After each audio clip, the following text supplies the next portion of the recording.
Welcome to another episode of the Illyrian podcast, where we engage great thinkers, shapers, and makers passionate about Africa and building responsibly for humanity in pursuit of wisdom, knowledge, and holistic prosperity.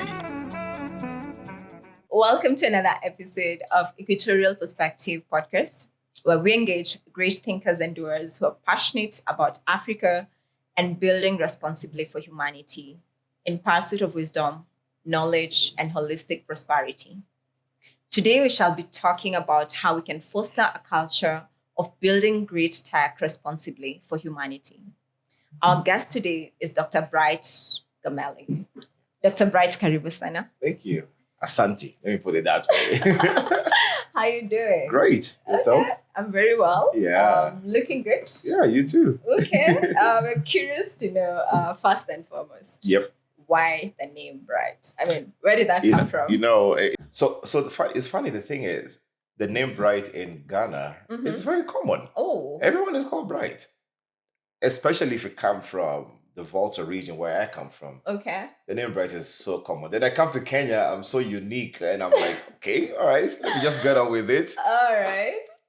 Otherwise, Bright is a very common name, but also I Mm. try to live up to it. Okay. I believe I am. So yeah. Clearly, you're a testament of the brightness from, all the way from Ghana to the Yeah. brightness of Africa. Thank you. Actually. Yeah. Thank So you. what Thank do you you so do? much. I mean, you do so many things. You have so many paths that you're following. Yeah. So I wear many hats. One, Mhm. I'm a lecturer. I lecture in Strathmore University. I lecture about 5 cybersecurity courses, just for the master's class. Mm. I also do have an edtech where we basically help teachers to be able to set exams easily and also mark exams easily. Is So- that Africa Hackon or that's No. different? It's called Intermatter. Intermatter. Yeah, so Mhm. Intermatter helps you to be able to set exams easily. Students can do assessments. It's an assessment platform. So we Mm. try to do that easily to be able to help students to do that. We have an exam bank of almost 10,000 questions. So it doesn't get repeated, so that teachers can have a variety of question bank to use. Then there's Africa Hackon, which I run to just teach young people or people in cybersecurity how to become better cybersecurity engineers. Looking at courses that are out there, majority of them are not fulfilling the criteria of a The proper markets. cybersecurity. Exactly. Yeah. People finish the courses, they get out there and they still haven't learned anything, or they can't apply them Okay. in reality. So we are trying to change the face of that. Then I run a company called CyberGuard Africa. Mhm. CyberGuard is my cybersecurity company. We help businesses to understand the cybersecurity risks that they are open to, how to secure them, and how easily they could have been hacked. So we do a lot of offensive security to be able to help them know what bad guys will be able to do from an outside perspective and from the inside. So we've Mm. worked with AI companies, machine learning companies. We work with hospitals. We Okay. work with banking and fintech organization. We train all of those. We do that, and also we do a lot of training. Okay. So we train them.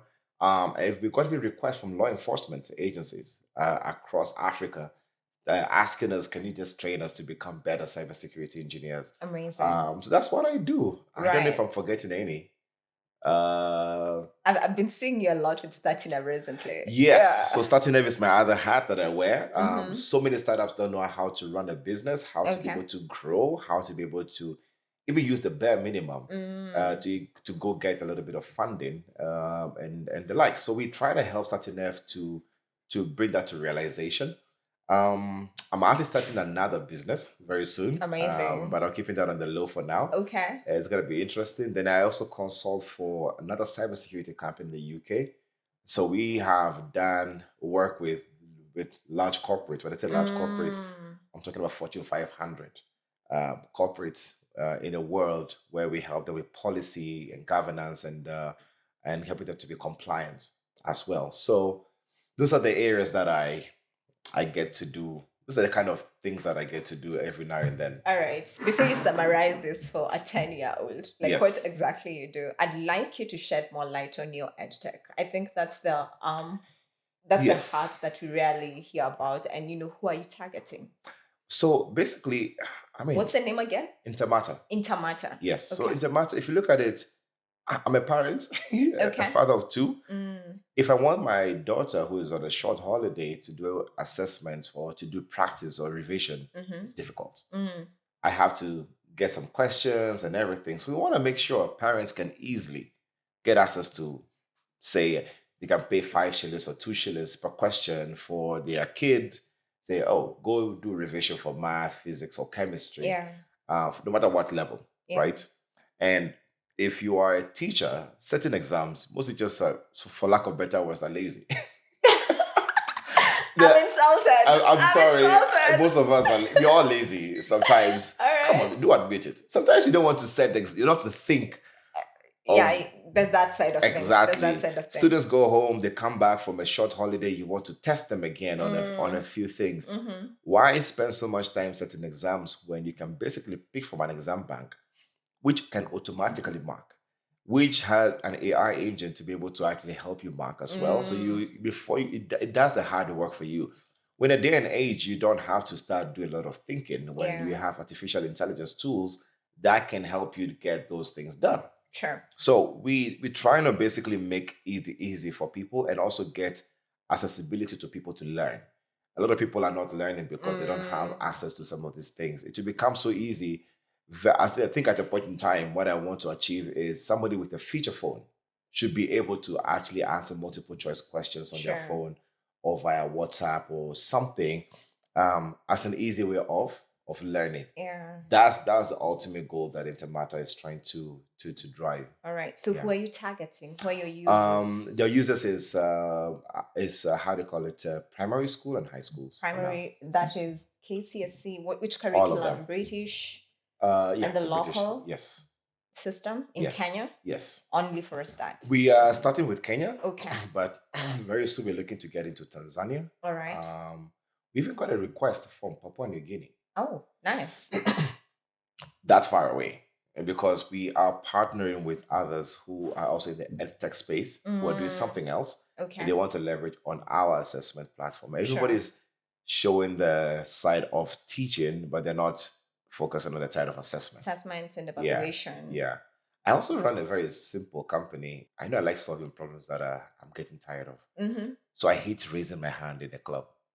Or a restaurant. Okay. So you get a restaurant, you want to order food. Yeah. You start doing this and start raising your hand. All manner of, make eye contact. I hate it. So we created an app where it serves 3 purposes. You scan the QR code, you can call a waiter. Okay. You can get a receipt, you can see the menu.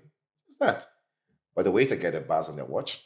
The POS gets a notification. Then the manager also gets a particular detail on his phone to know why it's table 3 or 4 always requested for. Somebody he hasn't gotten the request yet. Also, at the end of the day, it has statistics that can tell you, John that you put here is not efficient for this kind of area, or you need 2 people instead of 1. According to the number of days that people have been coming and numbers that are coming, you basically might need a lot more people to serve. Because sometimes it's not the food that is bad, it's the service. Interesting. Yeah. So you're able to do monitoring and evaluation and reporting. All of that. In the hotel industry. Yep. That's interesting. I think it's just now picking up. We haven't really pushed it out there. Yeah. We solved the problem, but we have not really pushed it out there. So yeah. Okay, but I'm looking forward to seeing that roll out in different, restaurants and whatnot, because I think many of us are usually annoyed by the fact that, Kalamu, where's the pen? Where's the pen? We need to write down the receipt M-Pesa number. The person who's come to serve you, you don't know the person's name. You're looking for the person, you can't find that person. And it's just annoying. That's ingenious. It's really annoying. So I like solving things that annoy me.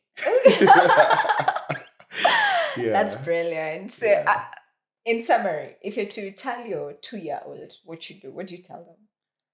I try to keep the world safe on the internet. I love that summary. Yeah. I love that summary. My daughter actually asked me, where are you going for a meeting? Why? And I'm like, okay, now I have to explain. I'm like, I'm helping people. Why helping people on a computer? Like, okay. So every time he sees a laptop, it's like, Daddy, you're going to help that person? Is that person in trouble? And I'm like, yeah, I'm helping people on their computers. Yeah. That's how I explained to her. Okay. Yeah. I think we believe in raising, like your childhood usually shines through your adulthood. Yeah. So we're keen to understand, how did you grow up? How's your childhood like? And how has that influenced the man that you've become today? Most people think, that's a really good, interesting question. Most people think I grew up on a computer every day. Privileged. No. I was a guy who used to play soccer late at night and skipping rope and jumping and doing a whole lot of things. I thought you would tell us you're farming cocoa. It's funny now. Yeah. I never saw cocoa until I was 12. Okay. Yeah, I never. Yet we had cocoa farms we've seen. So, but I grew up as a curious person. I was not the smartest in class or anything. Excuse me. And I just basically, I started computers when I was 6, thereabout. 5, 6. Is when I got really serious with tech. And when I got into it, I became obsessed. But I still try to balance that with family, with my friends. I tried to learn how to play piano. After 5 teachers, it failed. it was horrible. 5 teachers, none of them worked, and I was just there like, okay, this is just not working for me. And also, but I'm a person who plays drums. So any local drum in Ghana, I can play every single one of them. And when I see a group of people playing, which is supposed to be the way it is, I don't have to practice with them to be able to play. I can just listen for 30 seconds, join them, and I'll play. And you'll get in the rhythm. Yeah, I get the rhythm. You think I've been with them forever. So that was the thing. Because of the church, we had a lot of drums at home, and at Sunday school, I was a lead for all of those. At school, I was a person who used to play and the likes. So yeah, I got into that, and then computers became my other life. I don't know how to read novels and the likes. But give me a technology book, I'll finish it back to back. Finish all of those and went to a computer school to officially learn how to work with computers and everything. It was an 8 weeks course. That was in Ghana? Yeah. About 8 to something, I don't know, 8 to something weeks of a course during a holiday. I finished in 5 hours. I basically told the guy, just give me the exam. Because the first 1.5 hours, 2 hours, I was bored. It was too easy. I'm like, I don't think I can spend 8 weeks here doing this. So you can call my dad, and my dad's like, it's okay, give me the exam. Did the exam and I passed. And that was the first and last time I ever sat in a classroom for a certificate, kind of a course for computers. And started creating viruses when I was that young, 6, 7, thereabouts, using MS-DOS those days, MS-DOS kind of a script. It wasn't that difficult. And again, I like solving problems that annoy me. Okay. The teacher just doesn't like to give us time to do assignments. So I crashed a computer with an assignment disk, floppy disk those days. That will give us enough time to be able to, we have enough time to now basically do assignments. Because she can't mark it if she has no computer. Yeah. And to fix her computer would take another day or 2. So I was buying time. Fast forward to coming to Kenya, joined St. Mary's, and that's when again everything went on steroids. Started hacking networks, got exams before they were able to be rolled out. Reported to the school. Used to plant malwares on their computers, get people's account details. It was fun for me, and I used to sell softwares. Okay. So basically, I steal from borrow from the internet. Yeah, and then no one steals. It's there. Yeah. And I knew what to download them, so I used to print out a whole list, and then I share with people. If you want this software, you pick, and I go buy a DVD, and then I burn them, and I bring it to you, and you're fine. So yeah, I think what I'm hearing is you had a lot of exposure. Yes. To many things and technology. Yes. As well. Yeah. Yeah. I took advantage of it when it was there. Yeah. Okay, good to know. Yeah. So I think in the recent couple of years, we've seen quite a number of things, emerging practices in the 5th industrial, revolution, in the sense that we've been seeing things like, people being asked to scan their eyeballs and they need to pay. No, people want to pay to get your data. Mm-hmm. So I'm wondering, as a security profession, Yes. how can you ensure that the technology advancement that we are building right now and embracing as a people are aligned with ethical principles and human values, the sense that we're protecting the dignity Yes. of the human being?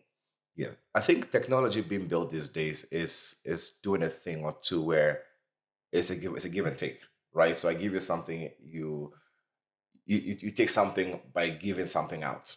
Let me break it down to something very Please, simple. please do. You go to a website, it tells you accept cookies.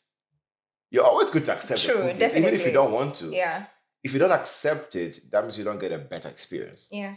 But if you accept it, you basically will get a better experience of a browsing experience, Yeah, yeah, right? yeah. Mhm. So if you're shopping for 1, 2, 3, 4, you'll not be able to get the cheapest if you don't accept the cookies. To the point where the law has been passed that you need to let people know you're collecting their cookies to be able to make the browsing experience better. And what do? We never clear our cookies. We keep them there for so long. Hackers start taking advantage of such I things to see. compromise your entire life. And nobody is ever Wow. creating anything that automatically clear your cookies automatically after. Some browsers do so that they don't keep that data. Which browsers, for example? Well, like there's one called Brave. Okay. And the like Brave does some of those kind of things, so it doesn't keep them. Once you not finish browsing, you close it. It's done. Automatically. Yes. Okay. So there are those kind of a thing. But however, people these days, most people want to use technology. The data is becoming really expensive. If I have information about how many times you click on a particular shoe that you're trying to buy and the color of the shoe and which shop you're trying to shop from, I will go sell that data to Zara or someone and say, look, Anne is always shopping from this place. If you advertise with me, I will push your shoes as well to her. So she's going to start looking at yours and buy also from you. And it's brainwashing. It's just how technology is becoming to work. That is how most companies are making money. They're not making money because of the nice browsing culture of Facebook and the likes. No. It's the advertisement, it's the ads that make them money. So they're getting people to pay them for the data. Data is so expensive that we don't even know the level of that right now, Okay. which can influence a lot of things. Look at the case of Cambridge Analytica. Cambridge Analytica was analyzing the behavior of people to be able to know content to push them at what time to influence the decision making of presidents and the members of parliament. Why? Because of the data, right? So if we don't create solutions that protect we, the citizens, from certain things, we're going to live in a world where it will be very difficult for us to control what we want to see. We can't stay away from how do you call it, social media. It's almost impossible. There are other websites or portals or applications that are going to come right now, which are not social media, but they are social media in disguise, right? It's already been integrated into applications and social media and details for any kind of a thing that you get to start using quite often. Before you used to have so many apps, now you have like 2 or 3 that you use. It's still influencing how you work. And you realize that if you don't want the ads, what do? They tell you to pay. Premium experience. So you'll be watching a video like this. If you don't have a YouTube Premium, you're going to see the ads. So it's a give and take. They want to make money, and that's how people are going to make money. But it's always for data. It determines the future. When you look at the thing of people scanning an iris to tell you, oh, you need to scan your eyes to be able to get a cryptocurrency, there has been Even in airports. Yes. People entering countries, Thailand and whatnot, you're getting scanned. Which I'm getting to. There is a bad side of things where maybe that data is for big pharma. That's my belief. Okay. But I think some big pharma is going to be like, we know from behavior, that was what was being used before. Now is to know the components of your structure, right? AI tools have been designed for cars, and if we don't get to show them a black person or a person of color, the car will not be able to know when to stop when this is a human being. We've seen those AI models being trained. Yeah. That's how they work. There is a flip side, which is a good thing, where some of these data being collected can help you uncover a lot of things. Typical example, if you go to the website PIMEYES, BIMEYES.com, you should try it out yourself sometime. Okay. If you take a picture of yourself, it will tell you every website that has actually have your picture without even you knowing. That's how we were able to help some lady whose pornography pictures were being leaked on her website. She had no clue, not knowing it was the ex-boyfriend who went and posted those pictures there, which he had of her, right? Yeah. And sometimes they even Photoshop. In a court of law, if you want to basically see a deep fake photo, which we have seen these days, and a real photo of you, which one is true? Can we determine the tools that have to collect that information to be able to determine the details of the two and say which one was photoshopped or deepfake, and then which one is actually real? Yeah. For you to not to be implicated in some sort of a crime. If you look at terrorism, terrorists are going through our airports and everything to be able to do all of those. That's why those biometric details are necessary to collect to be able to fight terrorism, saying if this person who is a terrorist, a potential terrorist, or has been flagged a number of times because of his activities, when the person is passing through the airport because of the number of times he's going on in and out, flag him and call him out. You should watch this show called Border Security for UK, for Australia, and the likes, and US. You'll see some of those things being enforced where they get to pick up such things. There was this guy who was talking, I don't know where I heard that the other day, where he got to the airport, he was traveling with his family. Then he told his friends on Snapchat that, man, I'm going to blow up this airport. I'll be this plane. The young kid? Yes. All of a sudden, he's been arrested. Yeah. And so there was a whole controversy of, was it good for the fact that the airport got to pick that information illegally because it's a private chat? Yeah. Or is it a good thing that if it was a potential threat, then they have stopped a whole attack? There's a catch-22. Yeah. So if you look at it, I think is both ways. It's a two-way handshake. Some places, some cases, it's such a very good thing to be done. Some cases, I think, is just it's not right. That's why privacy. I say privacy is dead. Yes, privacy is dead. We need to get comfortable with that. Get comfortable. If I had my laptop here and you give me an email, I'll potentially tell you where you have been for the past few days, or pictures you took of yourself at Galleria 6 years ago, and with who. Okay.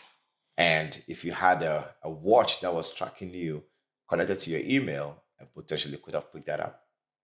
People have Strava. Yeah. They have Garmin. I can pick that up. There's Google Maps. Google Maps.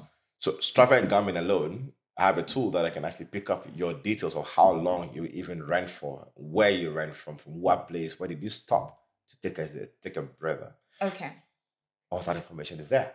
All right. Now, what becomes healthy? Like, what should be the healthy balance now that privacy is dead? Yes. What's the healthy balance as we're engaging with new technologies in the coming days as a people? What kind of awareness do we need? One thing we need to realize is the fact that we cannot stop technology being created. And the speed at which we have artificial intelligence, we cannot stop new innovation. We cannot stop making lives easier. We cannot stop certain things from happening. So we need to be able to know, one, what can we share online and what can we not share? We have to be very careful. That has to be separated. Okay. What can I share which is comfortable, that if somebody uses that information about me, I will be okay with it? Because right now, we share so much. For example, some social media celebrities, quote unquote, share so much about them that when something happens that you start sharing people, your life with people, they want to know what exactly is wrong with you and everything. Then now you try to run away from it, you can't. So we have to be very careful with what we share. Once you get out in the public and you really want to share your entire life every day, be ready for the consequences. There's always a negative side of it. There's always people who will never agree with you. There's always people who will be so negative about everything you post. It's just how human beings are. So you have to be ready for the flip side of the benefits you get or the enjoyment you get of sharing your life out there.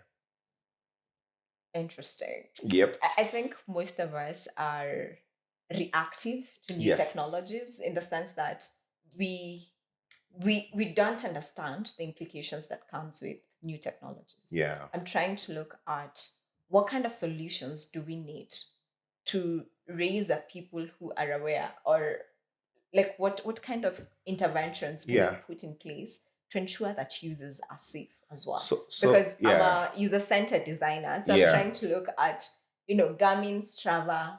These are things that were built by developers and Yeah. designers. So where does HCD come into this? So we need to basically also separate, of course, when you're building these applications, we need to take the safety of the users into as priority. So the user who's going to use the laptop is going to buy that water bottle, or you're going to use that application to do something. We have to make sure they are safe first. By safety, I mean build or write that code that protects them as much as possible, Yeah. right? That doesn't expose them to the entire world of cyber criminals, for example, or build a product that basically helps them to not, like, for example, these days people build applications where when you take a picture of someone, it only picks your face and blurs out the other people. Before, it doesn't blur out. Before, Google Maps, Google Streets never used to blur out some houses, you see, at the beginning. Later, they started making it that, no, if you're taking a video, personal identifiable information has been blurred out and everything. So we have to start building with a user security in place. But the other thing is you cannot do everything technology-wise. Yeah. So there's a lot of education that needs to be had. We need to have, there's a lot of awareness that we need to do. That's why I am a big advocate for that. I do that every single time. Teaching young people, teaching older people. Just before I came here, at 3 a.m, I was training judges, justice, judges and magistrates in Papua New Guinea, the Asia Pacific, from PNG to Fiji to Australia to the whole neighboring countries. Yeah. About electronic evidence and the court of law, and also what are the realities of cybersecurity or cybercrime as we see it now. They need to be aware. And they were like, okay, we're not too technical. You scared us. We can see the dangers of the internet that we don't know. How do you even prosecute somebody who has been caught in a cybercrime? So I said, okay, now, so I did pass on to my colleague who's going to basically take them through evidence collection, the processes, the analysis, the presentation, the preservation, a whole lot of the entire structure, or even identification of exactly what is supposed to be investigated.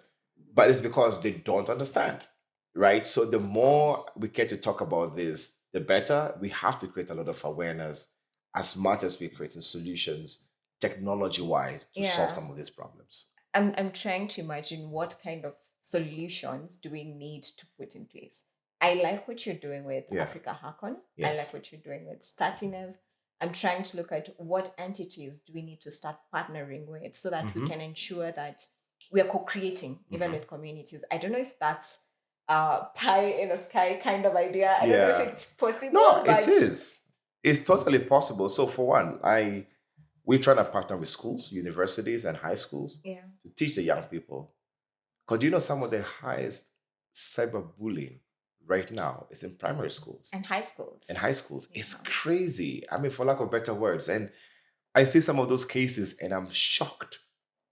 I'm shocked of what is exactly happening to this. Even people dying. People are committing suicide cases. So we need to start sensitizing those people. We need to start working with the public sector. The government needs to come in. That we are just doing ads on TV saying be safe. We need to start having real conversations in real rooms. When I say real rooms, I mean with the right people or who actually care. Sometimes you're telling this to some people, they don't care until the worst happens. And then they're like, okay, now we need to wake up. So we need to start having more of these conversations. We need to start making sure that people who are building these applications, we are able to tell them in advance that these are the ways to be able to actually think of privacy. One of the biggest privacy browsers, right, when it comes to privacy, they take it very seriously. It's Mozilla. And Mozilla is very serious about privacy. To the point that they fund a lot of things when it comes to privacy. They are forever fighting privacy issues worldwide. The Mozilla And Foundation, you're that not is. promoting them right But here. no, no, no, You're I'm just not. factual. I barely use Mozilla myself. Okay. But I'm just saying that's a fact, right? I like what they're doing when they actually put in a lot of funding into such initiatives. Even when Africa Hackon was doing a session last year, he gave us funding, and the funding is for food. We don't keep any money. Yeah. As Africa Hackon, we don't keep anything. All the money goes straight into just paying for meals and T-shirts and the likes. These are the kind of initiatives we want to see. So we want to work with such organizations, privacy groups that are out there promoting such details.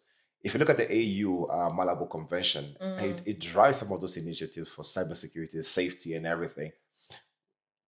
And I chaired the AU conference last year, towards the end of last year, for cybersecurity and privacy and governance.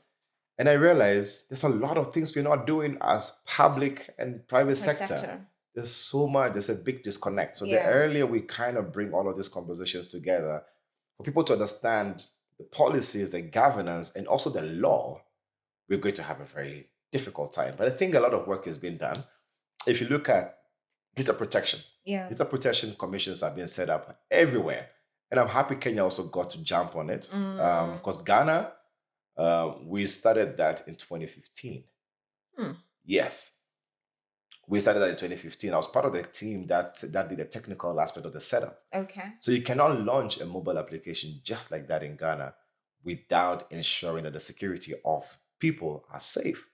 You'll not be allowed to. So you have to show of what security you're doing for your system, for your application.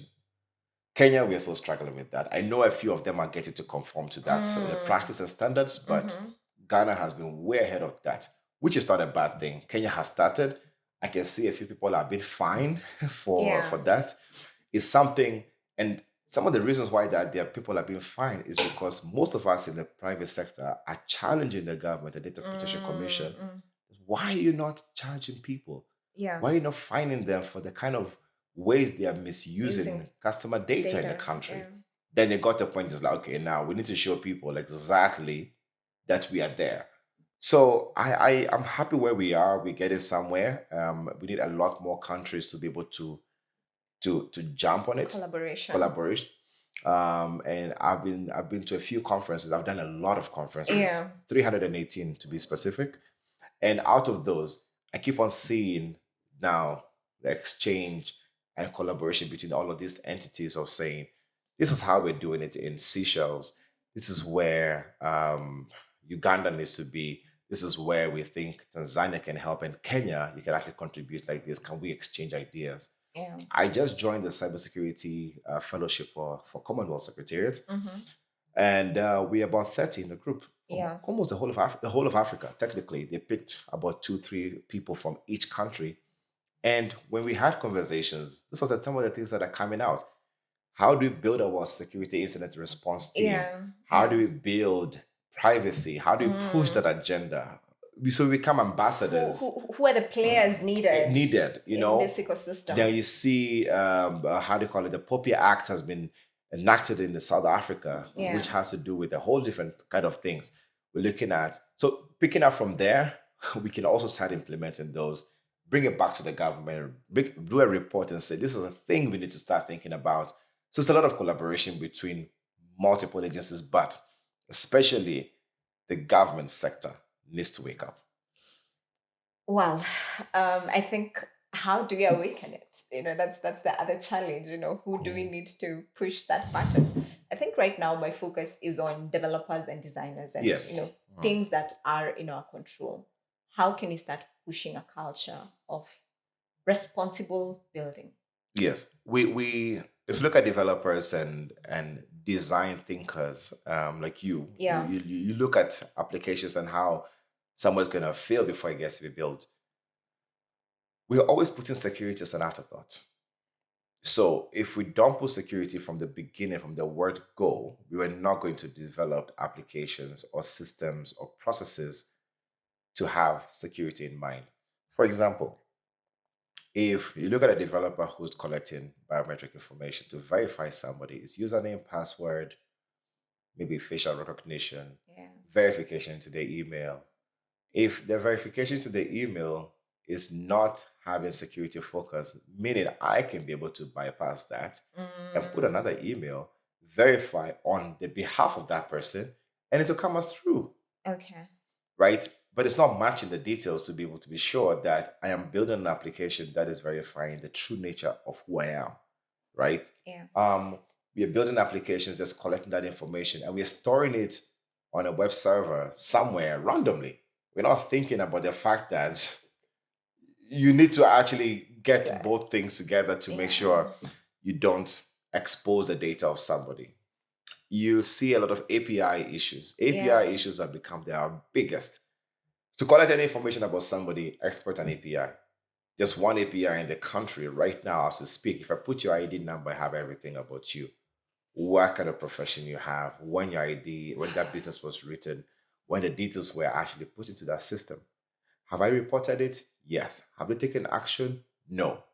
So you see where I'm saying there's a problem we have with people who want to accept that, and there's a lot of ego. Okay. We have a lot of ego problems. So you find something, you have details about exactly how that problem can be solved by another person. A very young person, by the way, might be able to solve that problem. But if you don't accept it, thinking, oh, I've been in the industry for too long, you cannot come teach me something new, I see. we are going to suffer. So developers have to be open. Senior managers have to be understand exactly what security really is. So I actually speak a lot of boards and how do you call it, senior management to understand the details of exactly what it takes if they don't take security seriously. The consequences are real. Okay. Yeah. I think in addition to security, I'm trying to look at what are the other risks associated with emerging technologies that we need to be cognizant of as a people. Yeah. I mean, when we talk about emerging technologies, we're looking at blockchain, looking at AI. A lot of cryptocurrency came in and then blown up. And there are risks in fake. So I was working at a company called Mara. Guess what? Somebody set up another Mara in Kenya, a fake one called Mara Investments, used our logos and scammed people over 300 million Kenya shillings. In a how Less than a much year. time? Less than a year. They didn't even have a security on their website. Oh my like God. I was able to log in with admin with default credentials. I tried to shut them down and $3 million? Kenya shillings. Oh, okay. Yeah, but that's less than a year. Innocent Kenyans. If they were to work very well with the proper law enforcement, they could have been arrested easily because the money has to go somewhere. They don't. These are not cryptocurrencies. Yeah. These are basic people who are putting in there using their M-Pesa to drop money, thinking they're making money. So those are, and you see, it's because people have not understood what cryptocurrency really is. Yeah. You see people saying, "Oh, if you give me 10,000 kind of shares, I can trade for you your cryptocurrency. You're gonna make money." No, it doesn't work like that. You trade yourself. Yeah. They say not your keys, not your crypto, and people don't understand that. So a lot of people need to also do a lot of reading, understanding, Take do research, take responsibility. Every time I do training for parents and I say, this is how to secure your kids' life. Your kids are gaming online. This is how to find out if the kid is talking to the right person or wrong person. Please find out those things. Parents just listen. There's a time a parent said, I don't find this information useful. And I'm like, you're the same person. Guess what? After a month, she came back asking for help. Yes. The irony. Because the kids had been poisoned by somebody online to go take her credit card. And they actually just put in the numbers to buy game credits. She lost more than $5,000. Same person who said she did not find the information that I shared useful. I didn't want to say karma has hit her, but hey, in this situation, it did happen. So there's those kind of a thing, and we have to also see, the use of AI. There has to be responsible use of AI. Yeah. AI can help you do proper, easy presentations, help you to find the right information really fast, write the right letters, emails, really good. But also, guess what? AI is now being used to do phishing attacks, which we've been seeing, which is the easiest way to people to get into your organization. So you don't have to, you never get the grammatical errors anymore. Yeah. Because you can prompt an AI tool to write the perfect email for you. And it does that. Yeah. So we have there's a balance that we need to have. And like I said, we are not done with emerging technologies. We're about to see a lot more. It's about to get crazier than we're seeing now. And the more awareness we do, the more conversations we're having like this, the better. And I think we also need to encourage people towards long-term thinking. You know, the way you're saying there's more to come. Yes. So start setting your foundations right. It has to be. Y2K is a very good example. You know, the year 2000 came and things changed. Yeah. Right? If you try to go back and see when did you start browsing Facebook and it became very similar to use, or there's a website called the Wayback Machine. So anybody who's listening, watching right now can try it out. You Google Wayback Machine, put in something like, say, facebook.com, right? And you can actually go way back to 10 years ago on a day like this to see how the Facebook interface looks like. And it'll show you. If you look at Standard Media, Nation, Business Daily, go back 5-6 years ago. It's changing. You don't even notice. It just all of a sudden changes very quickly. And it's like a designer that you are, you see how the colors that you use appeal to certain kind of people. The branding has to be done properly. We never used to have branding as part of marketing strategy for companies. But all of a sudden, it's a whole job. The people have to do branding properly. So as we're catching up with new things that are coming, we need to just accept them. I think the acceptance is something that people are in denial of. That are like, True. Especially, I think one of the things that's affecting our acceptance rate is the fact that maybe 80% of Africa is still using 2G technology. Yeah. You know, we're not yet there. We're not in the fifth industrial revolution. Tell you, oh God. As far as we're not. It's crazy. There's some countries that I've been to recently. Yeah. I struggle for data. I struggle for internet. And I'm like, but I think it's also we have really smart people in the continent who have built infrastructure that are so flawless that it makes our life much easier to connectivity. Yeah. Then you have people who are blocking because somebody wants some sort of extra kickback of some amount of money to get you to proceed. I've seen people leave businesses in the continent because they're like, it's too difficult to work with people for bribes. It just can't work. So we need to change. You know, the small money we're going to make from corruption is not going to help the future of our continent. Yeah. And I think the other thing I'm hearing is just the need for all of us to take personal responsibility in setting our foundations. Yes, we're going to have more technologies. Yes. You know, how you setting yourself up for success so that when they come in, you're secure as a person. Yes. Your family, your company, your organization. Yeah. If you're working in the government, you know, whatever department is secure and whatnot. Yeah. The clarion call is for people taking personal responsibility. Everybody has to be involved. Yeah, and we need to start thinking long term about emerging technologies. Yeah. This game is not ending today. It's just started. It's just started. It's just started, and we're about to see the level of which soccer used to be soccer. People get a foul, and it's a referee to determine if it was really true or not. Now what happens? The referee has a whole has a second ear, has a VAR, has 3 other offline referees who are agreeing or not. You can see exactly what when you see lawn tennis. Lawn tennis right now, do you know they have technology that basically measures the possibility of where the ball is going to hit the next time the person even hits? So before I come to play against you, I can tell exactly how well you played the last time, which area has your arm been going, which your eye contact, where the ball has been hitting, the speed at which the ball has been going. And now I know when I'm going to play you, I'll know which area is your weakness for me to play against you. Technology is there. Do you know in South Korea, where I lived for some time, I'm talking about 2015, 2016, some of the roads, some of the cars that drive are charging as they drive. The road has an electromagnetic pulse built into the road. So Okay. as you drive in, it's picking up. 5G was in South Korea in 2015. They were testing 5G in Busan, where I was back in the day. Now that's what we're seeing some of it realizing here. So internet speed was through the roof. So we don't need to wait for. I mean, everybody's playing catch up here and there. Some will always be more advanced, others Sure. will not be. But it takes everybody's involvement for us to be able to have a smooth transition for some of this new technology. You cannot have electricity go off in South Korea without warning the public weeks in advance. Weeks.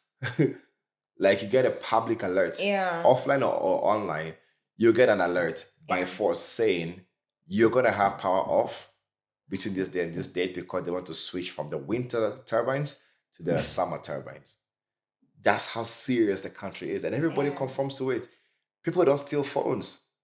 In Korea, no, they steal jackets. They steal their wallet, but they remove the debit cards and put it on the table and steal the wallet because it's leather. I swear. People steal umbrellas. Lord. You know what they steal of what was stolen of mine? Okay. Bicycle parts.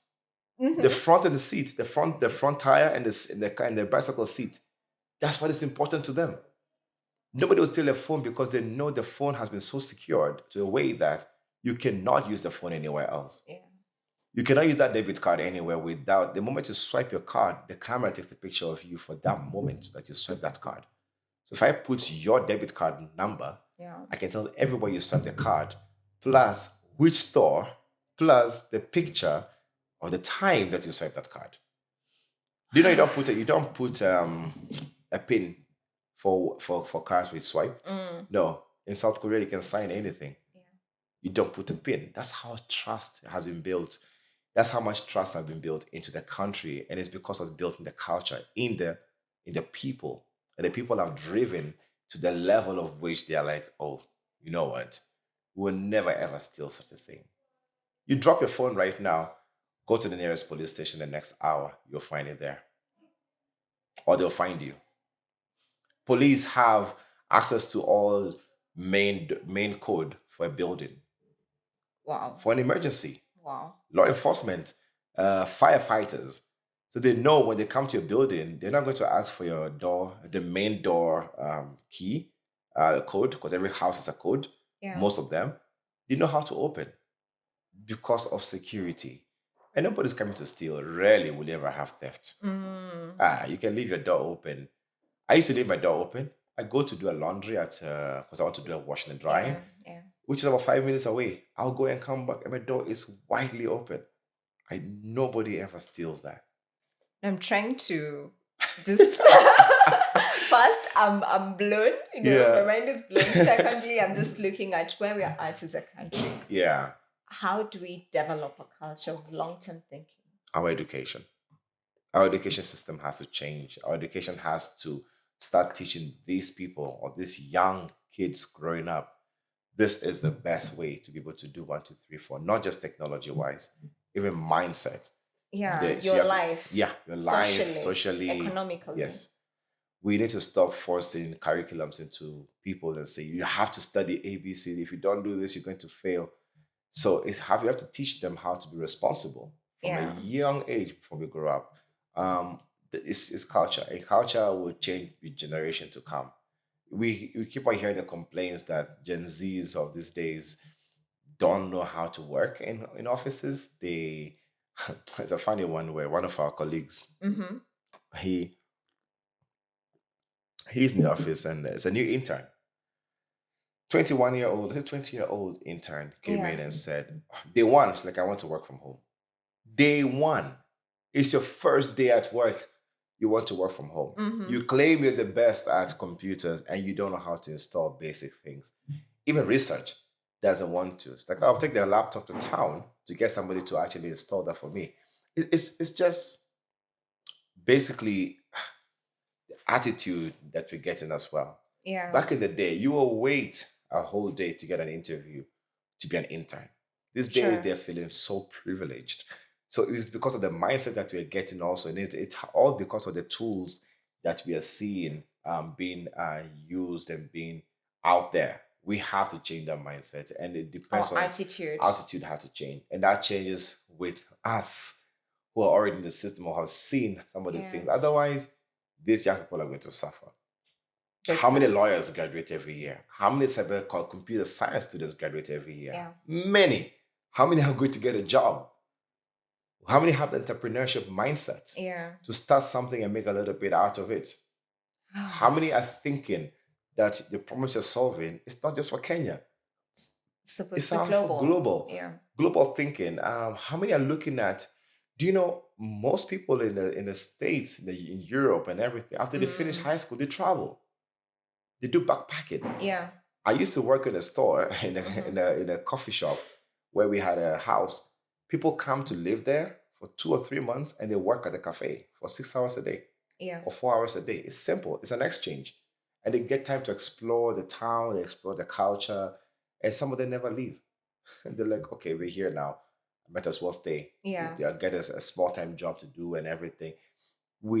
But most of the time here, back on the continent, you're consistently trying to study all the time. Sure. We need to actually explore out there, see what is the mindset of other people. Yeah. What are they thinking? How are they doing things out there? What can we borrow?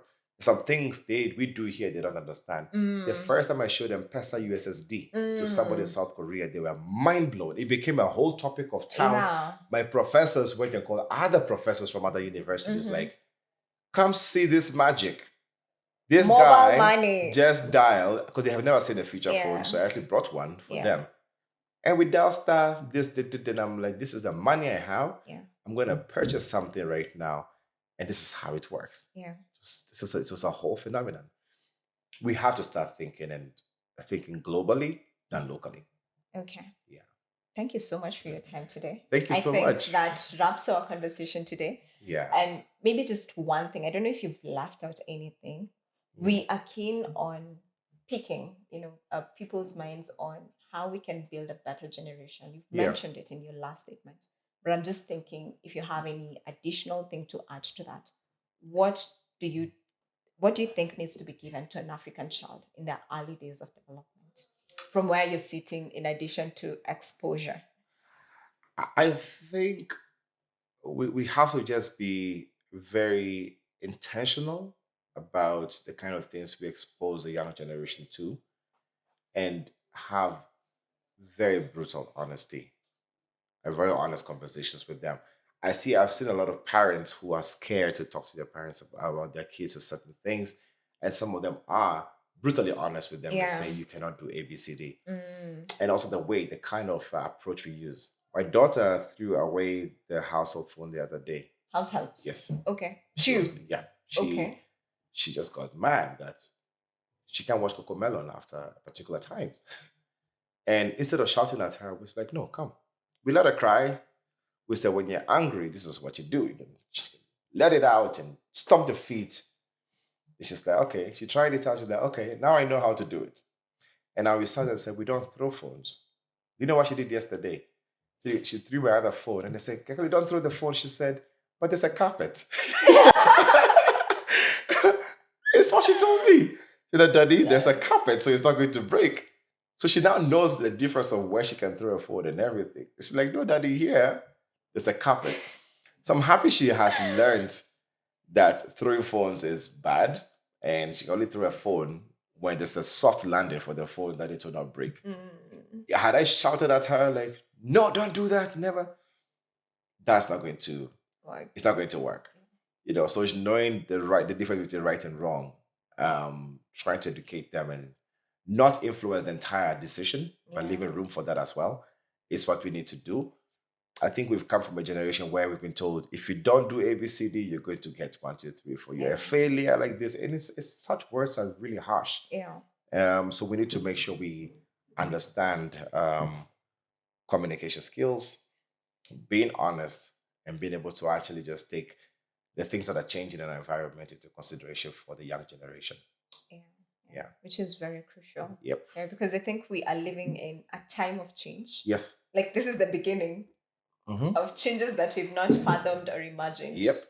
So I think just being knowledgeable, and even as parents to be and whatnot. Yep. And teachers as well. And I think we have to teach. Everybody has to be a teacher. Yeah. Right. Yeah. Sawa. Thank you so much for your time. Thank you so much for having me. It's been a pleasure. Yeah. It's been an insightful conversation. Thank you. Yeah, That's looking been forward great. to more of your work. Yeah. Curious to know, when's the next Hackathon? Africa Hackon. Yes. When's the Very next one? highly, it might be the 24th of this month. 24th February? Yes. Okay. We might be having it. I've tried booking tickets and... Oh, no, we haven't posted it yet. Okay. We're confirming the venue first because the venue was a problem. So we should be closing that today or by tomorrow. Then we'll be able to get onto that. All right. Yeah. That marks the end of our podcast today. We hope that you found this episode insightful and inspiring. Until next time, take care, stay curious, and let's keep building responsibly.